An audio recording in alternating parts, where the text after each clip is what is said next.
Many battlemechs take inspiration from others, being a sequel, if you will, to the original. This is the case whether the name stays the same or changes. The first true mech to appear in this form is the subject of this video. Its arrival was undoubtedly impressive at the time, both in the Inner Sphere and for the players in the 1980s as they delved into the Dragoon sourcebook. This battlemech is a continuation, an improvement, on one of the most beloved battlemechs in the history of the franchise. And at the time of its arrival, it was the successor to the very face of the franchise, arguably. This Goliath strides through the battlefield, weapons primed, and prepared to deliver some of the most feared onslaughts in the history of the setting. This is the story behind the Dragoons, General Motors, and Blackwell Industries' Marauder II.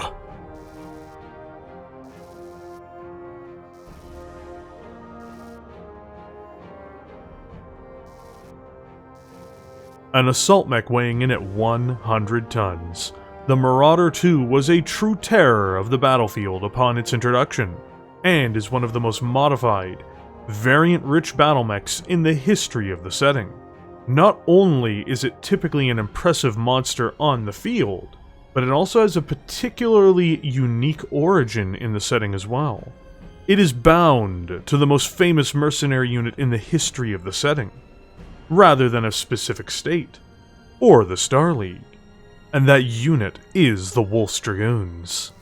One of the greatest mysteries of the latter succession wars of Battletech was who exactly were the Dragoons. This was posed to the audience of Battletech prior to the clan invasion, as the setting was still finding itself and exploring different possibilities. The dead giveaway to at least some of its origin was one of the pilots and officers being named Natasha Kerensky, of course implying a connection to the exodus which had taken place with the departure of Alexander Kerensky's Star League Defense Forces. Still, it was seemingly impossibly large, with 5 full regiments at its command, and utilizing many battlemechs which had an abundance of lost tech, or even battlemech designs which had long ago vanished from the Inner Sphere altogether. They were in fact a reconnaissance unit created by the clans, the aforementioned descendants of Alexander Kerensky's SLDF, to investigate the Inner Sphere, and provide the clans with information with what had happened in their absence, as well as to scout the Inner Sphere itself on a military level. The clans were weighing their options, with many within their ranks, the Crusader clans, wishing to invade their former home and bring about Nicholas Kerensky's clan society, and a reborn Star League, to the people of the Inner Sphere. Led by Jaime Wolf, a freeborn clan warrior of Clan Wolf prior to his command of the unit, which he would simply name the Dragoons, after his new, assumed surname, they would arrive in the Inner Sphere in 3005, taking on their first contract with House Davion, the Federated Sons. During this time, they would suffer significant losses in several battles, but those losses would somehow be compensated for with new Mechwarriors and equipment that seemingly didn't get sourced from the Inner Sphere itself. Contracts would continue with every major house as the Dragoons took to investigating their employers as thoroughly as possible. What was interesting was eventually the Dragoons would start looking for local sources of materials and manufacturing. This was likely related to stockpiles of older equipment being drawn down from their home base, the appearance of normalcy, and attempting to get away from a 10-month requirement for resupply. In some cases, they sought parts for long out-of-production Star League mechs, but in one case in particular, they had a demand for a new battlemech. In 3010, officers of the Dragoons would approach Blackwell Corporation about modifying a battlemech and, in essence, upsizing it. They asked for a Marauder to be reinforced, and built up to a staggering 100 tons. Blackwell's design team assumingly rolled their eyes at the idea, but upon investigating it further, found that indeed, the frame of the Marauder could be adjusted quite easily to match the requirements of 100 tons. It must be assumed that they had some type of foreknowledge of the Battlemech in question to know that the frame could handle this upgrade. The Dragoons, of course, knew enough, if only because the clans had already modified the Marauder chassis once, and had increased it to an assault mech level of proportions. This was done in the 29th century, creating the famous Marauder II. Of course, no one barring the Dragoons themselves in the Inner Sphere actually knew this. This means, ironically, the Marauder II might be more accurately called the Marauder III. Some of the design issues with the original MAD design were in fact solved in this process, such as deliberately removing the problematic autocannon and replacing it with a more reliable large laser. Unveiled in 3012, proudly by General Motors and Blackwell Industries, the Marauder II would begin walking off the assembly line in limited numbers for the Wolf's Dragoons. This was immediately noticed, of course, by the Great Houses, as well as other mercenary units, who all attempted to make purchases of this new, impressive design, only to be rebuffed upon making the inquiry. Blackwell and GM did not have full control over the distribution of the Battlemech. Its sales rights and distribution appeared to be in the hands of Jaime Wolf and his Dragoons. All sales to outside parties were barred, and as a result, the houses were locked out from acquiring this 100-ton monster during the Third Succession War. This fearsome specter would begin to make its presence known on the battlefield, becoming a terrifying form to see emerge from Dragoon dropships, and leaving many local commanders who faced their wrath unable to even think of a plan to save themselves. The first of these horrific machines would be deployed to Zeta Battalion, the infamous Wolf's Dragoons assault formation, before beginning to be distributed to the rest of the regiments in the unit. But during this time it was most closely associated with this particular formation, and rightly so. Anyone who fought Zeta would be ground into dust. And now, with the Marauder II in their capable hands, resistance in many cases felt futile for anyone on the other side of this legendary fighting unit. And grind them into dust they did. Fighting ruthless campaigns under the Capellan Confederation, they were first deployed against the Free Worlds League in a series of brutal battles. The Dragoons always came out on top. After this, they would find themselves in the employ of Duke Anton Marik in the Free World Civil War, where the Marauder II and Zeta Battalion would once more be turned on the proper government of the Captain General. This contract ended badly, with the death of their employer, and the death of Jaime Wolf's own brother. Next, they would find themselves in the employ of the Eagle once more, but the rightful ruler, the one who aimed to turn the Dragoons and their unique weaponry on an old foe.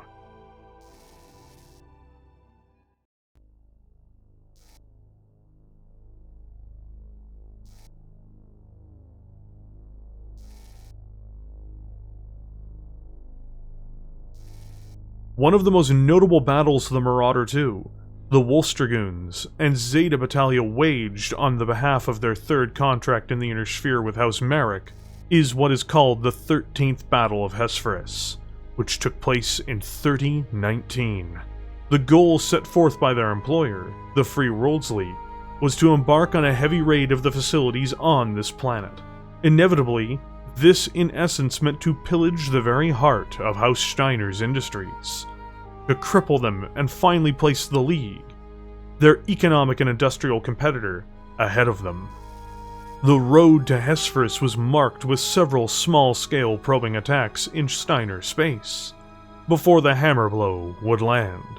Only by luck, chance, and internal corruption in the League did Lyran intelligence discover the raid was coming, and only in time did they manage to rush reinforcements, including mercenaries on world to halt the Dragoons' advance. The Wolf's Dragoons' record was near spotless on a battle and campaign level. Wherever their mechs set down their feet, victory followed. The Lyran Commonwealth found itself in a desperate position as a result. I submit to you, men and women of the Lyran Guards, that the fate of our beloved Commonwealth is in your hands. Your Battlemechs alone can stem the evil tide that threatens to engulf Hesperus, this tiny island of defiance against the evil of the dragon and the corruption of the eagle.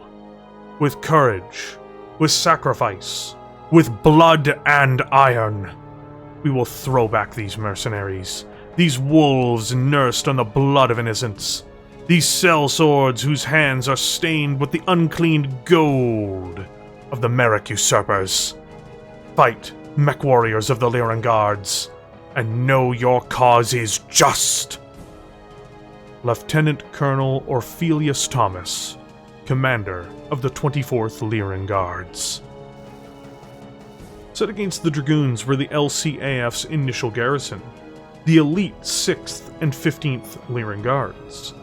In response to the attack, and hurried onto planet were the 24th Lyran Guards, and 3rd Royal Guards, the pride of Tamar, as well as mercenary units in the form of Hyson's Hotheads and Hanson's Rough Riders. Upon the Dragoons' arrival in system, in their full force, things already seemed to be more heavily contested than anticipated, with aerospace assets from the Lyrans already present and engaging in major air battles with their Dragoon counterparts throughout the entirety of the campaign. Once the pathway to landing was opened up, the Dragoons would make their assault with 3 full regiments, while keeping over 2 regiments in reserve. The opening bout of fighting would last for 2 weeks, and unfortunately for the defenders, despite impressive acts of heroism by Mechwarriors and aerospace fighters, the 24th Lyran Guards would be caught by surprise by the Dragoons early on, and would face disastrous losses, nearly wiping out the regiment in its entirety near the opening stages of the battle. The survivors, though, would fight for the rest of the campaign with other units. It is important to realize that Hesperus's prized industrial centers were deliberately constructed in mountainous regions. This meant that even as the Dragoons advanced, they would be advancing over difficult ground, and ground where the defenders always seemingly had the advantage. These places weren't just industrial hubs. They were fortresses unto themselves. On the beginning of the 3rd week, Jaime Wolf would activate parts of his reserve, namely Zeta Battalion and Epsilon Regiment in the drive towards the primary mech facilities on the planet. Zeta, despite being assault mechs in their origin, had a big advantage in the common use of the MAD-4A, or Marauder II, by this time. Despite being a 100-ton assault mech, the Marauder II utilizes jump jets, an invaluable asset in rough terrain, especially in mountainous conditions. This would limit some of the terrain advantages their lighter enemies could exploit, and the Marauder II served well in these conditions.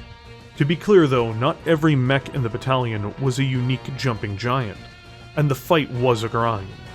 But Zeta and Epsilon would finally manage a breakthrough during the fighting, cutting through the outer defenses of the Lyran lines, forcing the defenders back and leaving them to hold their last line of retreat. It's not hard to imagine the black-painted Marauder IIs advancing on positions, leaping over terrain, and moving onto their destination, the Mayu Mountains, which concealed the priceless and irreplaceable mech production facilities of Hesperus. The cost of getting this far, however, was high, and worse yet, 7th Commando, one of the prized units of the Wolf's Dragoons, whose role in the battle thus far had been vital, was savaged by Hanson's Rough Riders, and their commander, Colonel Chaum Reese, was killed in an ambush deployed by the Mercenaries. The greatest problem now facing his forces was not just the final line of defense, but the mighty Irwan River, which was 1 kilometer wide at its most cross-friendly point. The Marauder II could jump 90 meters, not 900. But all the same Zeta Battalion, as well as Alpha and Gamma regiments, both which had been experiencing material losses as well, and the loss of Mechwarriors, either wounded or killed, pressed into the assault across the river. In the first attempt to cross, Epsilon Regiment, the original reserve of the assault and one which had been vital to the success of the campaign so far, would lose its commander to Lyran attack craft, Colonel Harold Jones, who died beneath the river's surface in a grisly fashion. The surface of the river came alive at the same time with hovercraft and other attack vehicles, and the whole area above the water became a bloody battleground of bombardments, patrol craft, and aircraft, all while mechs were damaged and disabled below the surface, including some of those belonging to the irreplaceable Zeta Battalion. It is without a doubt that there are Marauder IIs which met their end beneath the surface, and whose parts were either swept away by the current, or lay there to be found, or have found their final resting places at the bottom of the Irwan River. The first foray across the river was repulsed, with the Dragoons pulling back. Another 9 assaults would be attempted. All would result in failure as the Dragoon advance simply ground to a halt on the banks of the river. Captain Natasha Kerensky, the Black Widow, would propose an alternative form of attack, through a region seen on the maps prior. Though it would be risky, the plan would involve going through a ford known as Tenda's Crossing, an area which was not nearly as well defended, but was more obscure. That night, Natasha made her bold play, taking the Black Widow Company, a force not yet exhausted by the fighting, and with Delta and Epsilon regiments in reserve to exploit any breakthrough the Widows may make. Using night to mask their approach, the Black Widow Company launched themselves into battle with unseen ferocity, scattering and shattering the defenders. With the hole now punched in the Steiner lines, Delta Regiment and the haggard Epsilon Regiment pressed through. For the defenders, this breakthrough had undone them. Their riverline couldn't budge, as if they pulled back the whole of the Dragoons would force their way across the river and Hesperus would be crushed. They could not stop the Dragoons in any other way. If they stayed, they would be encircled by the new breakthrough force, now making advances to their rear. Lyran Command gave Hansen's Rough Riders the order to detach, and to engage the Dragoon forces. The only problem was, the Rough Riders themselves would be outnumbered in this engagement by the entirety of the Dragoon force. The Battle of Hesperus came down to this one engagement between 2 mercenary forces. Colonel Gerhard Hansen and his Rough Riders made themselves into legends in the battle that followed. Captain Natasha Kerensky and her Black Widows made it to the factories. They could see the sprawling complexes which they would soon be sacking on behalf of their Free World's employers. Battlemechs drenched in black paint in the early evening moved ahead to secure their assault on the cusp of the greatest would-be victory in the Dragoons' already stunning list of triumphs. Unknown to the Dragoons, however, they had been flanked on their approach, and Hansen and his forces struck hard at their vulnerable side before their forces could fully organize. Autocannon fire tore through the Black Widows as they were hit by mech forces of the Rough Riders, each battalion of the Riders attacking as if their lives depended on it, as they very well likely did. Unfortunately for Natasha, she'd moved too far ahead of her own formations, and couldn't properly be supported. Much to her own shame, outnumbered, she broke under the intensity of the attack. Delta and Epsilon regiments attempted to intervene as the Black Widow was violently thrown back, counterattacking into the advancing Rough Riders, only to find that they too had been flanked by another asset they'd not taken into account. Hansen's Rough Riders tank battalion entered the fray, slamming into the remaining Dragoons as the running battle through the mountains continued. Much to their own shock, Natasha and her forces found themselves isolated from the rest of their Dragoon allies, and stuck against an opponent that they had originally outnumbered. Counterattacks were made to bat aside the Rough Riders, with Marauders, Marauder IIs, Warhammers, and an assortment of other heavy and assault mechs trying to uproot the defenders who anchored themselves into a favorable position in the mountains. But they were thrown back each time, and with each failed assault, ironically the Rough Riders appeared to be increasingly able to finish them off instead. Hansen had taken his adversary's best unit piecemeal, and then overwhelmed their larger force in a frantic, vicious assault, as well as outmaneuvering them with his tank assets. Jaime Wolf, seeing the entirety of the situation coming to a resounding, horrifying end, and soon opted to attempt to quit the field rather than lose any more mechs and Mechwarriors. It was painful, but it was also apparent that the trophy was beyond their reach, and morale had crashed across the unit as well. There was no more will to fight a doomed battle, but he had not yet finished losing his forces. The withdrawal was difficult from the Lyrans and mercenary forces realizing the rout was beginning to unfold. Harassing and pressing attacks were launched against the withdrawing Dragoons, and quickly rearguards of volunteers opted to fight, and often die, for their brothers and sisters in arms to make their own escapes. The Black Widow Company, Delta, and Epsilon themselves made a breakout, rejoining the retreating Dragoons. Volunteers from Zeta and other forces had been a component of the rearguard as they desperately tried to keep their enemies, who now knew there was blood in the water, at bay. It was the first defeat of the Wolf's Dragoons. Casualties had always been something the Dragoons had to deal with, but never on this scale. Over half of the unit's mechs and equipment committed to the battle had been scourged, and they had nothing to show for it. Slews of pilots and commanding officers had been killed as well. Perhaps they had underestimated their inner sphere rivals. But in all of this, their reputation did grow, as they had been the closest to ever come to achieving the objective of destroying Hesperus. The Marauder II's legacy grew as well, in the Mayu Mountains, outfighting enemies in dense terrain, acting as mobile battering rams and direct fire assets, overwhelming otherwise well-dug-in, mountain-supported defenders. Despite how Steiner and the mercenary forces carrying the day, perhaps it was the reputation of the Dragoons, and their mechs, like the unique Marauder II, which truly won. The mortifying Marauder II, which entered service in 3012, was none other than the MAD-4A, a 100-ton assault mech built to the Dragoons' specifications.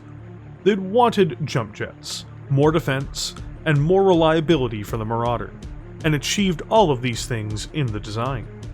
It would be produced exclusively for the Wolf's Dragoons until after the Fourth Succession War, where it would begin to see sales and deployment in other friendly and approved mercenary forces. And only mercenary forces. Because the original variant utilized only base technologies, the Marauder II came with a standard internal structure, gyro, and cockpit. For communications, the 4A comes with a Dalban Micron system, while for targeting and tracking, it comes with the Dalban Hi-Res Mark II system. These are both impressive for their time, and it could be argued that its communication system may play a role in one of its quirks. And the Marauder II as a whole benefits significantly in the realm of quirks.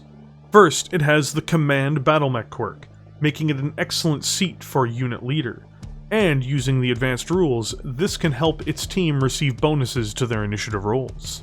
Structurally, it has the Hyper-Extended Actuators quirk, which means it can flip its arms backwards to fire behind it. This is excellent for self-defense. It can also dissuade rear attacks altogether, or take advantage of positions it otherwise couldn't. Some variants, as an additional structural quirk, have the Directional Torso Mount quirk for their right torso, regarding weapons located in this area. The final quirk, which now seems out of place given its current very wide sculpt, is that it has the Narrow or Low Profile quirk. This is exceptional, as it makes it harder to hit at range, and while I think it's a great quirk, Even the Marauder pushes belief that it could have this, let alone the gigantic Marauder II. Extra weight provides the Marauder II with an exceptional series of abilities, but there is one major drawback, that is namely its speed.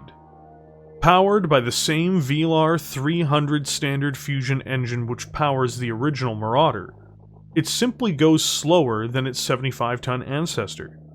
This 19-ton engine gives the MAD-4A a maximum speed of 54 km per hour, or 5 movement points in the tabletop game. It gives no allusions to its role on the battlefield as a result. At 54 km per hour, it is a breakthrough mech, through and through, when on the attack, or a bulwark in defense. It cannot functionally keep up with standard battle line formations, and it's not really meant to. One advantage that few would see at first is that the new Marauder also has a stunning ability to leap up to 90 meters, or 3 movement points in the game. This gives it the ability to handle rough terrain, forests, and cities in ways few other mechs at this time are able to do at this tonnage. In fact, during the latter succession wars, it was very probably the heaviest mech in service that could achieve this feat, even heavier than the scant few Highlanders which were still walking in the battlefields of this era. What is probably most shocking is that the Marauder II would invest an enormous amount into heat management, unlike its progenitor. Concerned for its ability to stay cool in battle, the designers would install an enormous 19 tons of single heat sinks into the design, giving it a cooling ability of 29 every single turn. With its primary weapons on board being energy weapons, this means the 4A can fire its 3 main guns every turn and walk without acquiring any excess heat, which is extremely impressive for this era, and at the very least it makes it a very consistent combatant. It will never overheat unless managed very, very poorly. There may have been some controversy regarding the MAD-4A in the weapons department. Namely, despite weighing 100 tons, it is frankly little better armed than the standard Marauder. But to understand this, one must understand that the standard Marauder consistently overheats, while the MAD-4A does not, and can keep up fire turn on turn. To start with, it comes armed with twin Magna Hellstar particle projection cannons, with one mounted in each arm. These are the main hole punchers on this deadly design, and can reach an extreme distance across the battlefields of the Succession Wars. Backing these up as its third primary weapon is its right torso-mounted Magnum Mark III heavy laser, or large laser. This hits for almost the same damage and goes almost as far. When combined with its PPCs, the 3 weapons generate a total of 28 heat firing in unison, which will be dispersed by the MAD-2's 29 heat sinks. Finally, it has a pair of Magna Mark II medium lasers, with one mounted in each arm. These are for up-close and personal fights when the PPCs are no longer useful.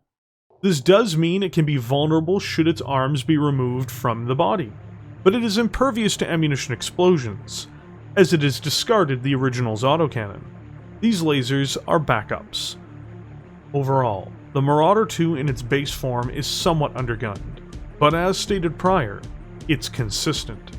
Every single turn, one can expect its Hellstar PPCs to screech across the battlefield, followed by its blinding large laser. One famous attribute about the Marauder was many of its armor weaknesses. For instance, it had poor leg plating, as well as overall a limited amount of protection, being guarded by only 11.5 tons of armor overall.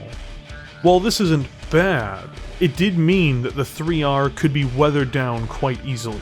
The Wolf's Dragoons and Blackwell sought to resolve this by giving the 4A as much defensive plating as an Atlas. Supported by 19 tons of pure armor, standard plating that is, it has 304 points to protect this chassis from incoming fire. This is an immense upgrade over the original, to be blunt. It can take almost any amount of firepower from almost any mech in the game. It is hard to put down, and even harder when one realizes that it has no true vulnerable components outside of its center torso. Better yet, it uses standard heat sinks which act as a shield to many onboard systems which may be knocked out anytime due to a critical hit roll, as these will take critical hits often before vital systems. It is extremely durable, and with its enhanced jumping capabilities, it may just be able to slip out of trouble as well, terrain permitting. The original Marauder II is, for its time, a dangerous machine. While it is not as fast as its heavy counterpart, it is substantially more protected, has better fire endurance, and has the ability to reposition using jump jets to provide better vantage points for shooting its exceptionally dangerous guns. With its 3 primary weapons giving it nearly the same firepower as an Awesome, but running cooler than one, this deadly direct fire platform can deliver punishing fire, and it can receive punishing fire as well. Few in their right minds would want to face off against the Wolves Dragoons' designed beast. It also disrupts the common narrative that the Dragoon mechs during this time seemed underpowered or deeply flawed. While the Marauder II is not a perfect machine, it is an exceptionally dangerous one, and can, when fielded by the right unit, turn the tide of war in favor of its operators. It is as menacing as it appears.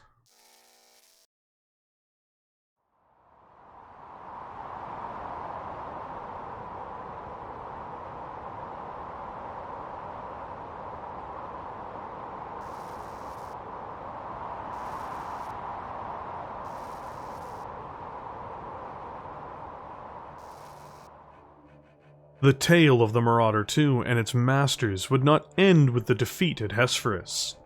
The years would pass, with the Dragoons in fact taking up a contract directly with their one-time enemies the Lyrans, before moving on to be employed by the Draconis Combine. While the Marauder II itself has a small role to play in the Battle of Misery directly, while the Marauder II has a small role to play in how this contract worked, mostly just participating in it, it's important to contextualize what the Dragoons would go through before they began to agree to the wider distribution for this storied war machine. One thing which hasn't been covered by me in any of the videos which touch on the Wolves Dragoons so far is their relationship with the Draconis Combine. This would be the Dragoons' 6th contract in their mission across the Inner Sphere, and they had begun this venture in House Kurita by working with a man named Tatsuhari Minobu, for whom Jaime and the Wolves Dragoons had a reasonably friendly and warm relationship with. This would unfortunately be the worst single contract the Dragoons would ever take up until they worked with Clan Wolf in the Dark Age. The first sign of trouble was when the Dragoons refused to be directly commanded by the Draconis Combine warlord Grigg Samsonov, which created animosity between the two groups, and it would lead to Samsonov beginning to scheme and plot against the Dragoons themselves as a consequence of having his ego damaged. Minobu, Jaime's now friend, was in command of a rival unit, the Ryukin. The Ryukin would be deployed to train with the Dragoons and operate alongside them, as they were meant to mirror the Dragoons' organization and their way of battle. Coordinator Kurita Takashi clearly wanted his own Dragoons, ones loyal to him, and not contract soldiers. In theory, this was a brilliant approach. Unfortunately, nothing but tragedy would come from this. Soon, the Combine state and influencers within were working directly against the Dragoons, while the Dragoons worked for them. Eventually, a breach of contract was established, while the walls seemed to be closing further and further in on the Dragoons as their orders became more confused and more deliberately planned to destroy them. Jaime Wolf had enough, and ordered his units to withdraw from the Combine, repositioning onto the world of misery as they prepared to dust off from the nightmare they found themselves in.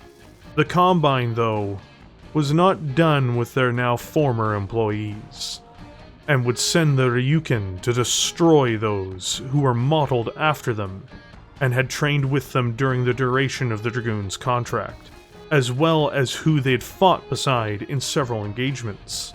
Worse still, Tatsuhara Minobu had been sent to lead this force, as coordinator Kurita Takashi and Samsonov both knew he had a close relationship to the Dragoons. It was a test of loyalty, as well as a punishment to the man that had been the main ally in the Combine to the Dragoons themselves. Minobu was a man of honor, however, and would do his best to carry out his duty, which was to destroy the Wolf's Dragoons. Lured into a trap on misery, and losing control of his men, Tatsuhara Minobu would be defeated, along with the Ryukin, by the Wolf's Dragoons in a climactic engagement. The fighting had been bloody, very bloody, but it was decisive. It was army fighting army, with the Dragoons holding the advantage as to where it would be fought. The Zeta Battalion, which fielded the largest numbers of Marauder IIs in the Wolf's Dragoons until this time, would score more kills than any unit in the Dragoons during this horrific, bloody affair. Over half of the unit was killed in action in response, but it would be the Marauder II and the other assault mechs that would carry the day against the Combine's warriors on Misery, with vastly more forces broken and annihilated by these assault mechs than their numbers lost. Misery was a frozen hellhole by all accounts, and it would be here that the contract truly died, where the Ryukin, the Dragon's Sword, was shattered. The Dragoons had won, but the taste of victory was very bitter. Wolf found that Tatsuhara, his friend, may have survived the battle, but had failed to achieve his objectives, and was required by code of honor to commit seppuku for having failed in his mission. Jaime knew worst of all that his friend was sent on a mission he likely could not achieve. He was sent on a mission out of spite, and out of manipulation by those inside the Combine around him, including the very leader of the Combine, the coordinator himself. Jaime would explain this to his friend, attempting to dissuade him from taking the final path, explaining that his honor was not tarnished. Minobu, however, was not deterred from his path, and would ask his friend to help him with the ceremony.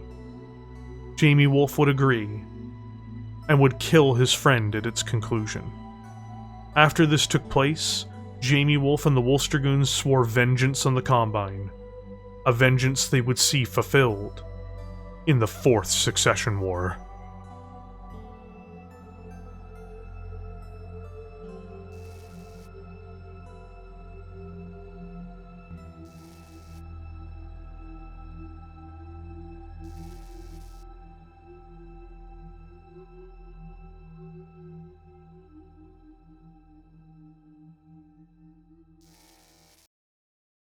The Fourth Succession War would be the last major conflict which the Marauder II would participate in exclusively in the hands of the Wolf's Dragoons. This was a war, to be sincere, of revenge against the Draconis Combine for their betrayal of not only the Wolf's Dragoons, but of their own soldiers and officers. They would take a contract with the new Steiner-Davion alliance, and would have their roles to play in the Fourth Succession War, an enormous role at that. The best of the Draconis Combine would be pitted against the Wolf's Dragoons as soon as the coordinator learned of their presence. Jaime would have it no other way, because as soon as he entered the employment of the Federated Sons, or what would soon be the Federated Commonwealth, he demanded the remaining battered Dragoons be placed on duty on the border with the Draconis Combine, knowing that they would face down the adversary he'd come to despise. Wolf himself would be present at Melissa Steiner and Hans Davion's wedding as well, if for no other reason than to confront Kurita Takashi. In a scornful exchange, he decried the coordinator, accusing him of treachery against his own men, all while casting the blade that Tatsuhara Minobu had used to end his own life at the feet of the leader of House Kurita. He would openly declare that the Wolf's Dragoons were at war with the Draconis Combine during this intense interaction. And at war they were, as that night, Hans Davion declared war on the rest of the Inner Sphere, along with his wife, Melissa. While for the houses this was an immense conflict, the biggest and most dramatic since the First Succession War in many senses, for the Dragoons it was merely a continuation of what had happened on Misery. The Wolf's Dragoons would continue to fight the Combine, which poured endless resources into killing them. But the Combine obsessed with extracting revenge on the Dragoons to such an extent that it exhausted itself, and had little gains to speak of. But this was not free for the Dragoons. And even brilliant battlemechs like the Marauder II, in the hands of capable units like Zeta Battalion, could not stop the attrition that came from war. Before taking up their contract with the Draconis Combine, the Wolf's Dragoons had been a full 5 regiments. Now, at the end of the Fourth Succession War, the Wolf's Dragoons were a shadow of their former selves, with less than a single regiment all combined. But this would give birth to a new home for the mercenaries across the Inner Sphere. The world of outreach would be given to the Dragoons as compensation, as Davion was fully aware of how much he owed to the mercenaries for their role in his success during the final Succession War. From here, the Dragoons would make their home, and would make the planet into a mercenaries' haven, where contracts were negotiated and taken. It usurped Galatea, the mercenary star, in this respect as well, and to help finance many of their operations, and as an act of goodwill towards many of the mercenaries the Dragoons were mutually on good terms with, Jaime Wolf began allowing the sale and distribution of the Marauder II to other mercenary outfits.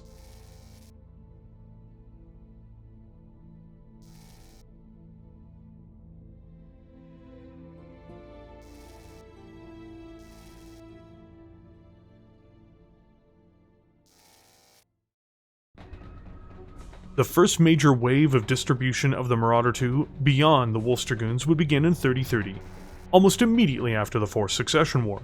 One of the units which would most prominently begin to make buys of the Marauder II would be one of the Dragoons' associates, the Kell Hounds, who would begin taking the assault mech into their inventory and using it to great effect.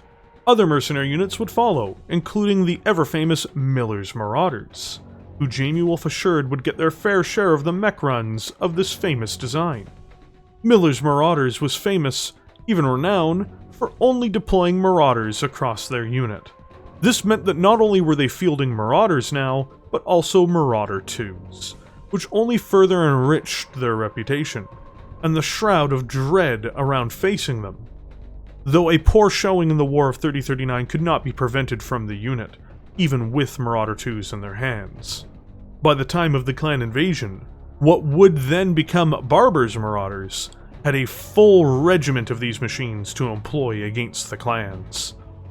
Across the Inner Sphere as a whole, the Marauder II would become the ultimate weapon of any mercenary unit in good standing with the Wolf's Dragoons, and it was something that their enemies would never have easy access to. Many would consider the Marauder II to be the best all-around 100-ton assault mech of the intro tech variety available during the Succession Wars, and a case can certainly be made for this. When these enormous giants stride onto the field, their sinister silhouette lurking towards their targets without any mercy, and with the same armored protection of an Atlas, the argument becomes much more compelling to those who have to deal with this direct fire monstrosity. And this wouldn't change substantially until the Federated Commonwealth Civil War. But one thing that would test the Marauder II and the mercenaries that piloted it would be the clan invasion.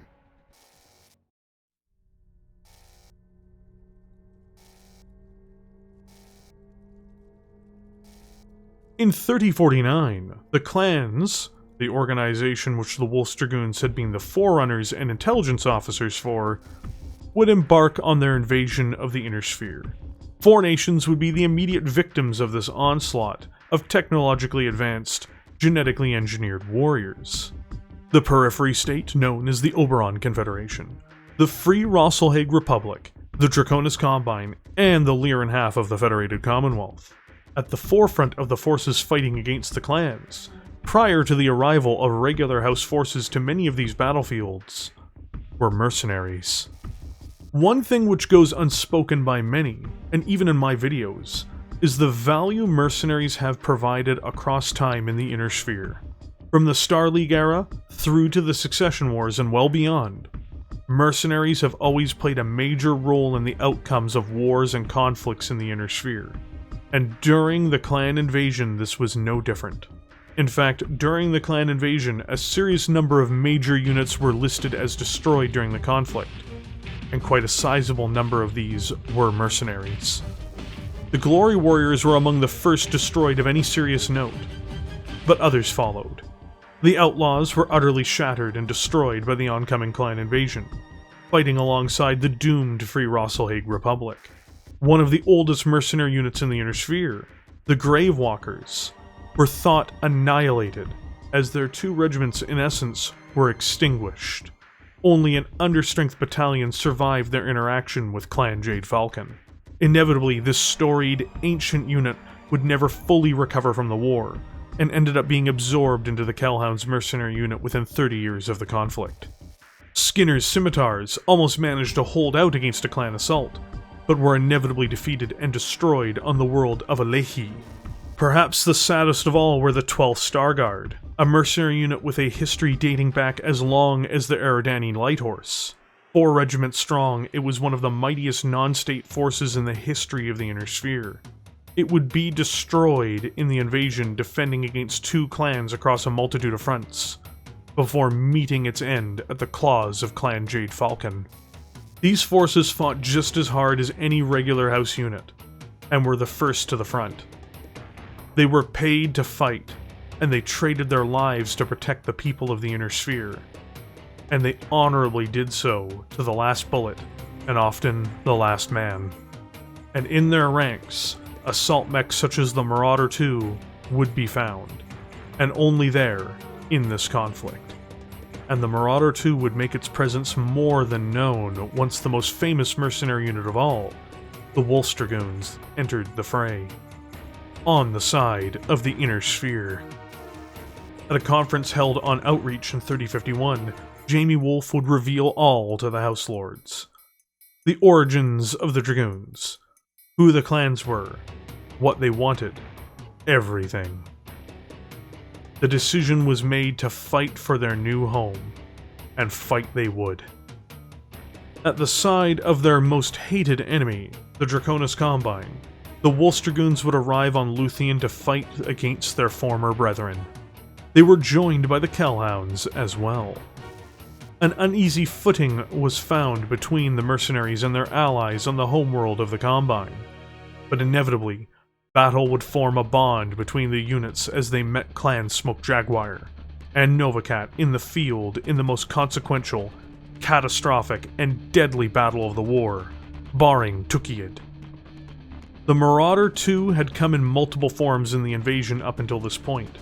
Units such as the Hounds, Gravewalkers, Star Guards, and Eridani Light Horses, and others had access to the original Marauder II 4A, as well as a newer, updated model, the Marauder II 5A.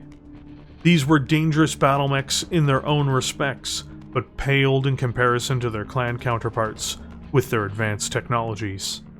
The Dragoons themselves, however, would deploy a much more dangerous variant of the Marauder II, one which was much more capable of going head-to-head with their clan adversaries.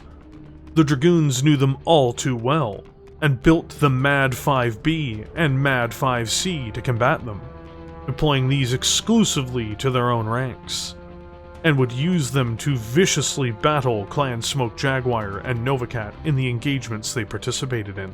These battlemech variants would be deployed by mercenaries and the Dragoons across the Inner Sphere all the same, and would be bloodied in the most vicious conflict the Inner Sphere had experienced, perhaps ever, with the very survival of their peoples and cultures on the line against these truly alien, depraved invaders.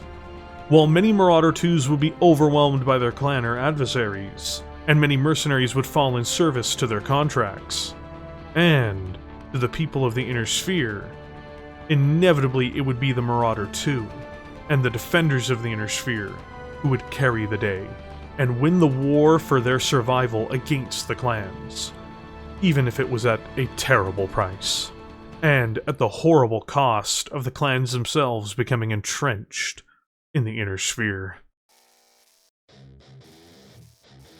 The primary model as of 3049 to most buyers, until the much later FedCom Civil War era, would be the Marauder II 5A. While this Battlemech can deliver some punishing fire, it should be clear that this is unfortunately one of the less reputable models of the Battlemech, and is in some ways a downgrade or a side grade from the original. Its main problem is, it uses advanced weapon systems, but does not utilize any new, advanced onboard systems to help deal with the new heat load or other issues. Worse still, in order to achieve its new weapons package, it installs a General Motors 300XL engine, making it more vulnerable, but for very little benefit. In all of this, it still maintains its original jump jet package. One may ask, why is this? It's simple. The MAD-5A has 19 tons dedicated to single heat sinks on board, like the original. It goes on to replace its Hellstar PPCs with a pair of Magna Firestar extended range particle projection cannons. These have greater range, but have the drawback of generating more heat together than the original MAD-4A's entire main weapon systems loadout, and this isn't even counting its new additional weapon systems. While it retains its standard medium lasers as a backup, like before, the MAD-5A replaces its large laser with a Miradon XL LB-10X autocannon with 3 tons of ammunition. While this is a great weapon, it adds a great deal of ammunition to the mech, and adds it into its left torso. There is a case, but if any of this ammo is hit, the MAD-5A, due to its XL engine, will be immediately knocked out. In other words, the broadly distributed MAD-5A, the one which was more often than not confronting the clans, is more fragile than its predecessor in 2 key ways, runs much hotter, and unfortunately only has the benefit of increasing its range. While this isn't wholly bad per se, it is a side grade, rather than an upgrade. Which is not exactly what one wants when confronting a ruthless barbarian horde with technologically sophisticated weapon systems, in comparison to your own. While the general mercenaries of the Inner Sphere during the clan invasion would receive a Battlemech which was a modest upgrade over the original Marauder II, the Wolf's Dragoons themselves would invest much more significantly into their own exclusive variant, the MAD-5B. The MAD-5B would internally resemble the 4A more closely, discarding the XL engine to restore its durability, though at the gain of some tonnage. This is easily offset by the most significant upgrade possible, removing its 19 tons of single heat sinks and replacing them with a mere 6 tons of double heat sinks. The result is that the MAD-5B has 32 cooling overall, more than the original or the 5A. It otherwise retains its armor, jump jets, and internal structure. The Marauder II 5B would also retain its pair of Magna Firestar ER PPCs, which now no longer overheat the unit just by firing. Where things become truly horrifying, however, is that it goes on to replace the onboard LB-10X autocannon with the ever more impactful Gauss rifle weapon system. It maintains 3 tons of ammunition for this device as well. This is what makes this a truly formidable and durable killer. It has few internal systems which can jeopardize the entirety of the mech, outside of its engine, gyro, and Gauss rifle, all while having immense armored protection. It also has the ability to hammer targets at extreme range, every turn, without a problem, with its rifle and twin PPCs. This variant was exclusive to the Dragoons, and never saw any official sale or export to other units. To acquire this required salvage, and salvage alone. It is the ultimate Marauder II of the clan invasion era.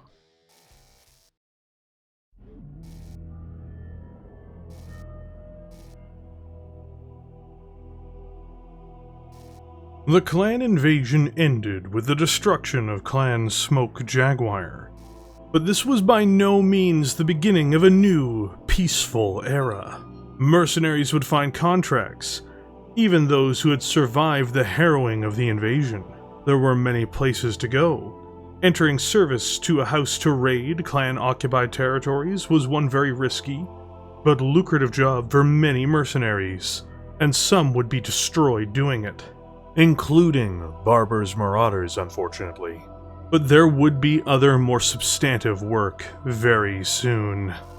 First, the Free Worlds League and Capellan Confederation, entities which had been mostly quiet, militarily, during the clan invasion, would launch a joint invasion of the center of the Inner Sphere after several diplomatic problems with the Federated Commonwealth, pouring into a region which would then be dubbed the Chaos March. It turned out that this was one of the last straws as well, before the division and collapse of the Federated Commonwealth, as it was split into its component nations. One, led by Catherine Steiner Davion, who was the new Archon of the new Lyran Alliance. The other, led by her brother Victor, who despite his merits as a general was very much a shadow of a politician, in the Federated Sons. This conflict would be the backdrop for a host of new technologies and battlemechs, and it would be here that the Marauder II would begin production in such a way as to fall into the hands of the successor states of the Inner Sphere with its newest, most dangerous model. But not without controversy and theft. The Dragoons were once more in need of funds, and having opened up the Marauder II to sales to other mercenary units, they had discovered that this had been very lucrative. Finally, a bigger push would be made with their latest export variant, the MAD-4S, which would be made available not only to mercenaries, but to several major states as well for the first time in 3064. Blackwell and the Wolf Dragoons had been the developers of a new type of fusion engine, known as light fusion. These engines saved weight, though not as much as Inner Sphere extra light engines. But they didn't take up as much critical space, making them closer in danger to their clan counterparts. This was the Inner Sphere's best compromise for many decades until they would later learn to replicate Clan XL technologies. Though it's important that this advancement was meant to be exclusive to the Wolf Dragoons, but it would begin to appear in the Lyran Alliance in 3062, after having been stolen by Lyran intelligence in 3058. One may wonder what the response was to this. First, the Wolf Dragoons responded by selling the technology to the Free Worlds League and Draconis Combine, enraging the Lyran Alliance, which had believed that they now had a military advantage. Worse yet, how Steiner had spent enormous sums of money reverse engineering the technology, and with Jaime Wolf simply selling it, and at not a particularly expensive rate, to their traditional enemies, it meant they had paid all that upfront cost, but their enemies would benefit with little issue. The second thing in response was because of the theft, the Wolf Dragoons would flagrantly violate Steiner's intellectual property in response. Blackwell Industries and the Dragoons would manage to find their way to steal the plans for the Lyran's prized heavy Gauss rifle, and this component would be a major part of what the MAD-4S would be built around. Funnily enough, the issue wouldn't go away after the introduction of the mech. The Lyrans, furious at their stolen Gauss technology, would call for the issue to be mediated by the Star League court, which would find that both parties had stolen from one another, and they simply allowed both parties to legally continue to operate and produce their mutually stolen systems. In spite of this, and in spite of their fury at the apparent mistreatment, the Lyrans would inevitably cave in and began making purchases of the MAD-4S themselves. Early adopters were almost every state in the Inner Sphere, and major mercenary units that could afford this wolf-designed juggernaut. The only exceptions, those who were barred from making purchases, were the Word of Blake and the Trinity Alliance, who was comprised of the Capellan Confederation, the Taurian Concordat, and the Magistry of Canopus. The first mass-produced, broadly available Marauder II to reach everyone is the Marauder 4S, which is a technologically advanced, dangerous machine built on the MAD-5B in most respects. It mirrors most prior Marauder IIs in that it maintains jump jets, and has a standard internal structure, gyro, and cockpit. Like the 5B, it has 16 double heatsinks, giving it 32 cooling capacity. Things begin to change when factoring in other qualities. Its impressive armor is improved by a further half-ton for starters. Trying to maintain durability but saving weight and onboard critical spaces, the MAD-4S installs a General Motors 300 Light fusion engine, which weighs 14.5 tons and isn't nearly as much of a risk as a traditional XL engine.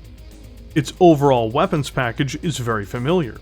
The return of the familiar Magna Firestar ERPPC in each arm is not a surprise.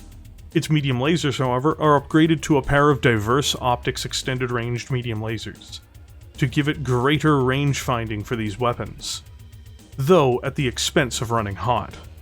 The true change is that the Marauder II 4S has, as one can probably tell based off of the stolen technology, a Blackwell Arms Thunderfist Heavy Gauss Rifle. The Heavy Gauss Rifle is one of the most feared weapons ever introduced in Battletech, able to deliver enormous, shattering blows at medium and close ranges, while still delivering rounds at long range as well. At close proximity, it does the most damage of any single weapon in the game to a single location, a staggering 25 points of damage. With this as its primary weapon, along with its horrifying 16 rounds of ammunition, the MAD-4S is a brutalizer. It will break down and destroy anything that comes in its path, blasting through it with its heavy Gauss rifle, while scorching the target with ERPPC fire. Worse still, return fire will mostly be shirked off, as if it was nothing but droplets of rain in the storm of death which the Marauder II itself is unleashing. Every major house would do buys of this Marauder, barring House Liao. The 4S is the evolution of the Marauder II from being a fearsome mercenary weapon of war to being a mainstay of assault forces everywhere.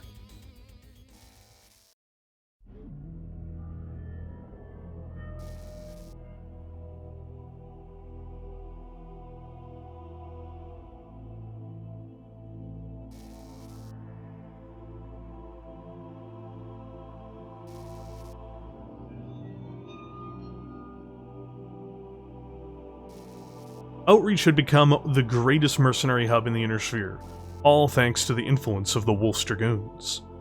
Mercenaries from around the sphere flocked to this location in order to gain the best contracts, make the best contacts, and all under the guarantee of protection and neutrality from the Dragoons themselves, who had evolved into a major political and military force, even more than they had before. In fact, the Marauder II is also the story of a local supplier, Blackwell Industries, who has been referenced several times in this video. It was propelled to enormous heights while working with the Wolf's Dragoons. The exclusive contracts, easy money, and ability to partner with other companies and entities slowly turned it into one of the Goliaths of the Inner Sphere's industries from the time that this relationship started in 3007. They went from a backwards part supplier to the manufacturer of the mighty Marauder II and a host of other designs. It has a story ever linked to the Dragoons, Mercenaries, and Outreach. But sadly, Outreach would die. And though many entities and elements around it did survive in some form, many did not. It would be the word of Blake, Comstar fanatics, who would launch a military campaign against the Inner Sphere that caused this. They partnered with a multitude of corrupt and vicious mercenary units, rebels, and other political entities as well in their bid to force the Inner Sphere back into the second dying Star League to fulfill their own mad prophecy. The first step in all this was to destroy Outreach. Blackwell facilities on-world were annihilated, sending the company into a financial tailspin which it would never recover from, and for the last of its assets to be absorbed into General Motors, though the latter wouldn't produce any of Blackwell's designs, at least not during the 31st century. Jaime Wolf, the consistent leader of the Wolf's Dragoons for over 60 years, was killed by his rival, a man named Wayne Waco, in a vicious fight between his archer and the 99-year-old, hopped-up-on-drugs Wayne Waco in his Battlemaster. After this, the Wolf's Dragoons slaughtered any non-Dragoon mercenaries on the planet before eventually being bombarded from orbit, crippling Outreach forever, and well beyond recovery. It would never again regain its prestige. and once more Galatea would become the home of mercenary activities across the Inner Sphere, or at least its most valued hub for it. This tragedy also meant that the Marauder II, in essence, died. Spare parts would be made available through other companies, such as Independence Weaponry and General Motors, but this 100-ton Hulk was no more. In fact, mercenary work as a whole saw a decline after the Blakist era, as the new Republic of the Sphere, created by the triumphant Devlin Stone, the man seen as responsible for killing the Word of Blake, created an era of mostly low-intensity conflict, and less conflicts as a whole. New treaties ensured arms control and mercenary control as well.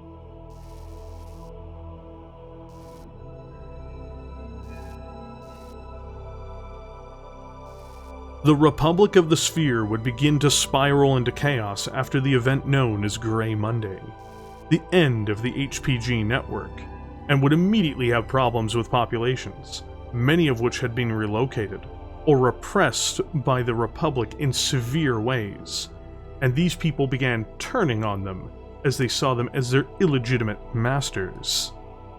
These rebellions, and the loss of the HPG network, would begin the true start of the Dark Age. And the Marauder II in all of this would play one of the key roles in turning this Dark Age into an even bloodier and more violent era.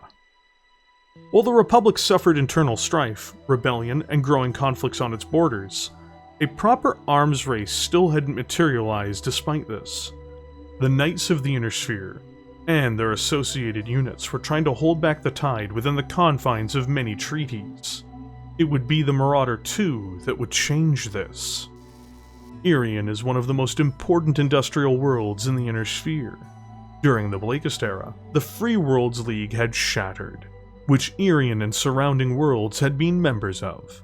During the Marik Civil War, a war which would last decades, the Russet Mariks, a cadet branch of House Marik, and the masters of these worlds decided that they wanted nothing more to do with the Free Worlds League, or a war of supremacy over its corpse, and changed their allegiance to the new Republic of the Sphere.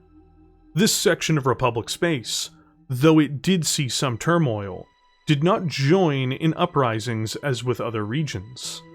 Though there may have been people who may have felt some compulsion to return to the former Free Worlds League, there were no major players from outside to finance them, and there was no effort on the Russet Marik's part, or the elites around them, to undermine the Republic. In fact, they would look to strengthen it, acting as one of their most reliable bastions outside of their core Republic worlds. Irian Technologies would begin the process of building the Marauder II on behalf of the Republic in secret in the 3130s, and this would quickly be found out by parties outside of the Republic. The Republic of the Sphere would begin a massive armaments program, and the Marauder II was very much the first step in this. 100-ton monsters in the shape of this Marauder began walking off Irian's assembly line for the first time in its history. This, in turn, led to other states beginning to ramp up their own military production. And worse for the Republic, one of the states which gained access to the Marauder II design was in fact the Draconis Combine, a less than friendly state on their border. Independence Weaponry, which had before worked on the Marauder II producing upgrade kits, was able to within several years begin producing their own domestic designs of the Marauder II series.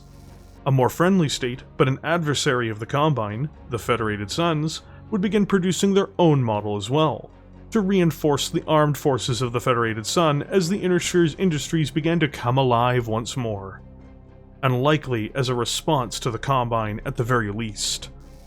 Throughout the Dark Age all the same, the Republic could only weather the storm from outside for so long. Its allies slowly turned on it. Its more aggressive neighbors outright assaulted it. 1,000 wounds brought the giant low, and it would collapse in 3151. Even prior to this, huge swathes of territory would be lost to various warlords and states around them. Irian would be amongst those abandoned by the doomed state. It seemed likely they would be consumed by the oncoming clans, or by the Capellan Confederation. However, an ironic even if undesired outcome had occurred nearby. Embroiled in war from outside and within, the former Free Worlds League would have a political swing towards unification after the destruction of the Marik Stewart Commonwealth at the hands of the Lyran Commonwealth and their clan allies. This new state would be backed by the Reset Mariks as they sought to protect themselves, despite their reluctance to become a part of any league. But all the same, the Free Worlds League was reborn, and Irian and its surrounding worlds under the Duchess of Augustine would join the restored state. But they would not know peace, or have the peace they sought.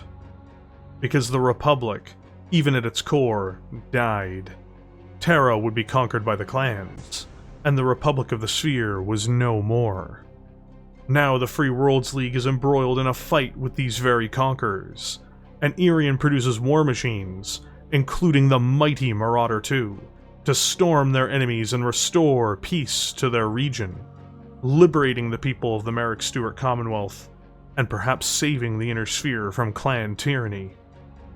As of right now, only the Capellan Confederation and Free Worlds League stand against these forces, and those who would wish to see the Inner Sphere survive should rally to their cause.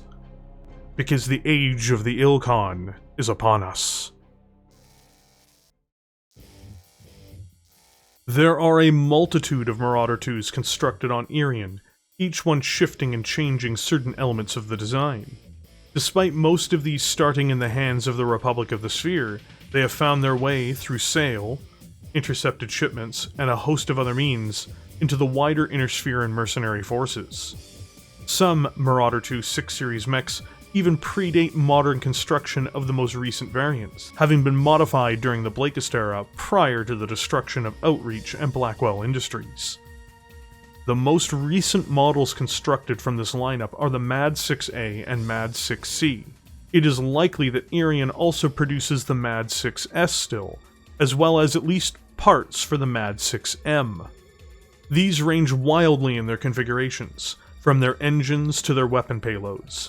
Because these are also similar in some ways, I will be doing a brief breakdown of each model here. The eldest of the designs still in operation is the dedicated House Marik design from the Blakist era of combat. This model uses endo steel to save weight, and installs an enormous 400XL engine. It not only runs faster, but it jumps further. Its armor is still 19 tons of standard plating, and it has 18 double heatsinks, letting it cool 36 per turn. It has a Guardian ECM to add further protection. It's armed with 4 X-Pulse lasers, twin large X-Pulse lasers, and twin medium X-Pulse lasers, allowing it to fire with accuracy at long range. It also has a torso-mounted ER-PPC. It does run hot if not managed correctly, and can be destroyed through torso loss, but has no ammunition on board to accelerate this. A variant configured during the early Dark Age, the 6S would be exclusive to the Republic until Irian's defection back to the Free Worlds League. The first inventory of these models appear to have been reconstructed Marauder IIs from other sources, though later they would be produced fully on Irian's production line. The 6S returns to using a light fusion engine and a standard gyro, and moves the more expected 54 km per hour. It has the same armored plating and 17 double heatsinks. It uses a more traditional configuration, mirroring the 4S in many ways, with a pair of ER-PPCs, twin medium pulse lasers, and a standard Gauss rifle in lieu of a heavy Gauss rifle. It has an ER small laser installed as well, as a final backup weapon. Using weight saved by not having a heavy Gauss rifle, it also installs an anti-missile system. This model is very similar to the 4S overall, despite drawing down its firepower somewhat. Another model equipped with a light 300 engine and standard internal structure. The 6A has 18 double heatsinks, but runs a compact gyro to make it more durable in its center torso, and less likely to be knocked out by a critical hit. It is armed much more closely to the traditional 5A variant. Twin ER-PPCs and twin medium X-Pulse lasers are mounted in its arms, and an Ultra AC-10 autocannon is placed in the right torso as its heavy armament. Perhaps one of the most awesome Marauder II series mechs ever designed, in the most literal sense, is the MAD-6C. It uses a standard engine, standard internal structure, and compact gyro. It has no ammunition on board and is armed with 3 ERPPCs, as well as enough heat sinks to fire all 3 and be nearly heat neutral. It backs these up with twin ER medium lasers. Finally, it has a command console installed as well, making it not just a backline direct fire mech, but a true command mech at that. Independence weaponry would take things to a completely different style and level in comparison to their Irian counterparts. And in 3138, 4 years after the MAD-6C and 6A were produced for the Republic, they would debut their brutal killer, the Marauder II 8K.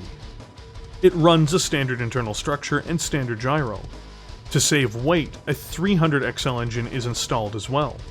Jump jets are retained, of course. 15 double heat sinks are on board, letting it cool 30 every turn. Where things are taken to another level is that the Marauder II 8K has 25.5 tons of ballistics reinforced plating on board, giving it 306 points of armor.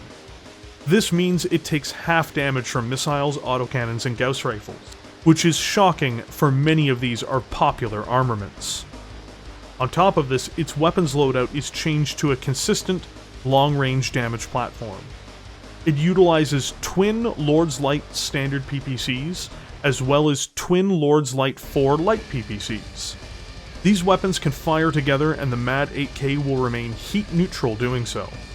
But if all shots land, they will land for a ruthless 30 damage, spread across 4 locations potentially.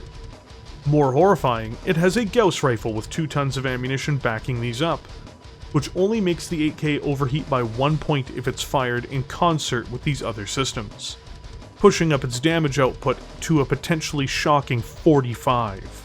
These systems can be reliably fired, and cycled every 3 to 4 turns by firing 1 less light PPC turn on turn.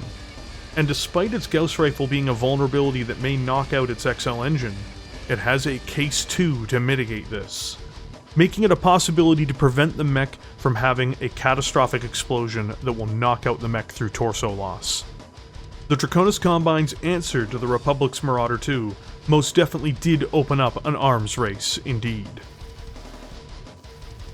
The latest Marauder II would come from one of the original manufacturers, Blackwell Industries' former partner and the primary developer around the original Marauder itself, General Motors. It was inevitable, seemingly, given that General Motors also bought out Blackwell when it collapsed, and that the Draconis Combine had begun producing their own model of the legendary Battlemech. The arms race could, and would, never just be confined to a handful of states. This is especially true when factoring in that the Draconis Combine is one of the great enemies that the Federated Sons faces. General Motors happens to be centered in, mostly, the Federated Sons. The coalescing of all of these factors was the development and deployment of the Marauder II 10D in 3141. General Motors made the decision, out the gate, that they wanted the 10D to be a faster variant of the Battlemech, and so they installed an enormous GM 400XL fusion engine to power this 100-ton gargantuan. This lets it move at a maximum speed of 64 kilometers per hour, and with its jump jets, it can make leaps and bounds of up to 120 meters. To help save further weight, it installs an XL gyro, as well as having an endo-composite internal structure and frame.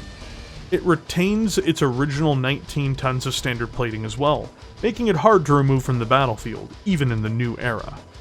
To keep this mech running cool, it has 20 double heat sinks on board, letting it cool an impressive 40 every turn. Where the Davion's Marauder in the Dark Age and Ilklan era begins to show its teeth is in its extremely advanced weaponry on board. As its primary arm-mounted weapons, it has a pair of Exostar Pinnacle Clantech extended-range particle projection cannons. Each one of these potentially lands a head-blasting kill shot, and even if not, will melt and blast away armor with no trouble. Backing these up at close range, it has a pair of Exostar medium pulse lasers. To conclude this list of armaments, as its main torso-mounted weapon, it has a Chiscomp 87 large re-engineered laser. The re-engineered laser ignores special armor types, and is extremely valuable against more sophisticated battlemechs in this age of warfare. Overall, the 10D is a fantastic evolution of the mech, which is durable in spite of its XL engine, and XL gyro, and can deliver a deadly onslaught, all while the Marauder II moves at relatively high speed. The Battlemech is so favored, in fact, it appears to have become the primary mount for the current First Prince of the Federated Sons, Julian Davion. This will be his mech of choice in the conflict with the Draconis Combine. On the fallen capital world of New Avalon, it speaks to its quality that it would be considered safe and reliable enough to act in this role. The Marauder is one of the most legendary battlemechs in the setting in the 1980s under FASA, all the way until the clan invasion. The Marauder II's fearsome form would appear in this time, and has been a dreadful specter ever since. The greatest thing about the Marauder II was for so long it was not merely house-aligned, or a generic battlemech, but it was the ultimate weapon of the mercenary. A weapon which could be used against states and clans alike. This meant that it was unique in this sense, for an extremely long period of time. Even once it became a broadly accepted, new beast of a battlemech in the later eras, it held up its terrifying reputation. It has been with the Dragoons since 3012, fighting in historic and shocking battles like Hesperus and Misery, but also many more. Along with Zeta, it held the line on Luthien against Clan Smoke Jaguar and Novacat, against the invasion itself that it helped cause. Pilots of the Marauder II were on both sides of the Fedcom Civil War, and doggedly fought against the influence and eventual invasion of the Word of Blake. It died on outreach, along with its manufacture, and much of the spirit of the mercenary forces that had fought for centuries in the Inner Sphere. Most fascinatingly, the Marauder II's rebirth by Irian for the Republic was a major cause of the arms race which helped bring the Inner Sphere into one of its most violent periods. Hundreds of worlds have been burned, and burned brightly with destruction and violence, because of the steps made to bring this back into production, and to unleash it upon unprepared enemies. Every house now has them. Every mercenary unit still claims them, and wants to claim them once again. It is the herald of destruction, and the ultimate Inner Sphere Marauder.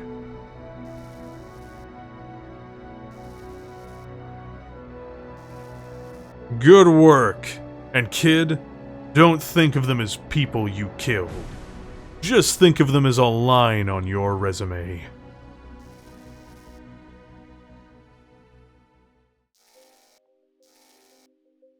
What a video! You have no idea the amount of work that has gone into this.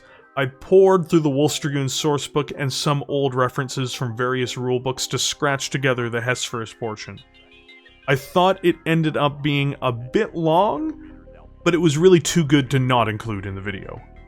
Outside of that, I was stunned that every time I thought I would be approaching a point where I could just kind of gloss over things and it would be duller for the Marauder, or even the Dragoons, I would keep on running into more material to cover. More just flowed like a river at me. I now know what the Dragoons felt like when they drowned on Hesperus. The most shocking one to me was actually from the Fedcom Civil War era, and even to some extent the Dark Age. The former I found because of TRO Clan Invasion, where it talks about how the 4S came about, and I just thought the fact that the things boiled down to a courtroom dispute was really fascinating and funny. Then there was the fact that the Marauder II was a major component, as of Recognition Guide 5, to the arms race that kicked off during the proper Dark Age. It was all interesting stuff. The dates all line up too. What a wild ride. If you enjoyed this content, I'd appreciate it if you liked and potentially even commented on this video. It's the longest script I've done, and I appreciate your support. Really. Also, if you really enjoyed it, have you considered subscribing? I try to get content up as frequently as I can, and I bet you'll enjoy most of my uploads, but I don't like to promise. Finally, YouTube memberships are huge for this channel. When you hit the join button, you make sure I have the leeway to work on large videos like this, and members also get the ability to vote on future content when I have openings for it. Your support is genuinely amazing, and I couldn't do this without all of you. Or, as I like to say, these videos are only possible because of viewers like you. With that, I look forward to seeing everyone in the comment section below, and I hope you enjoyed.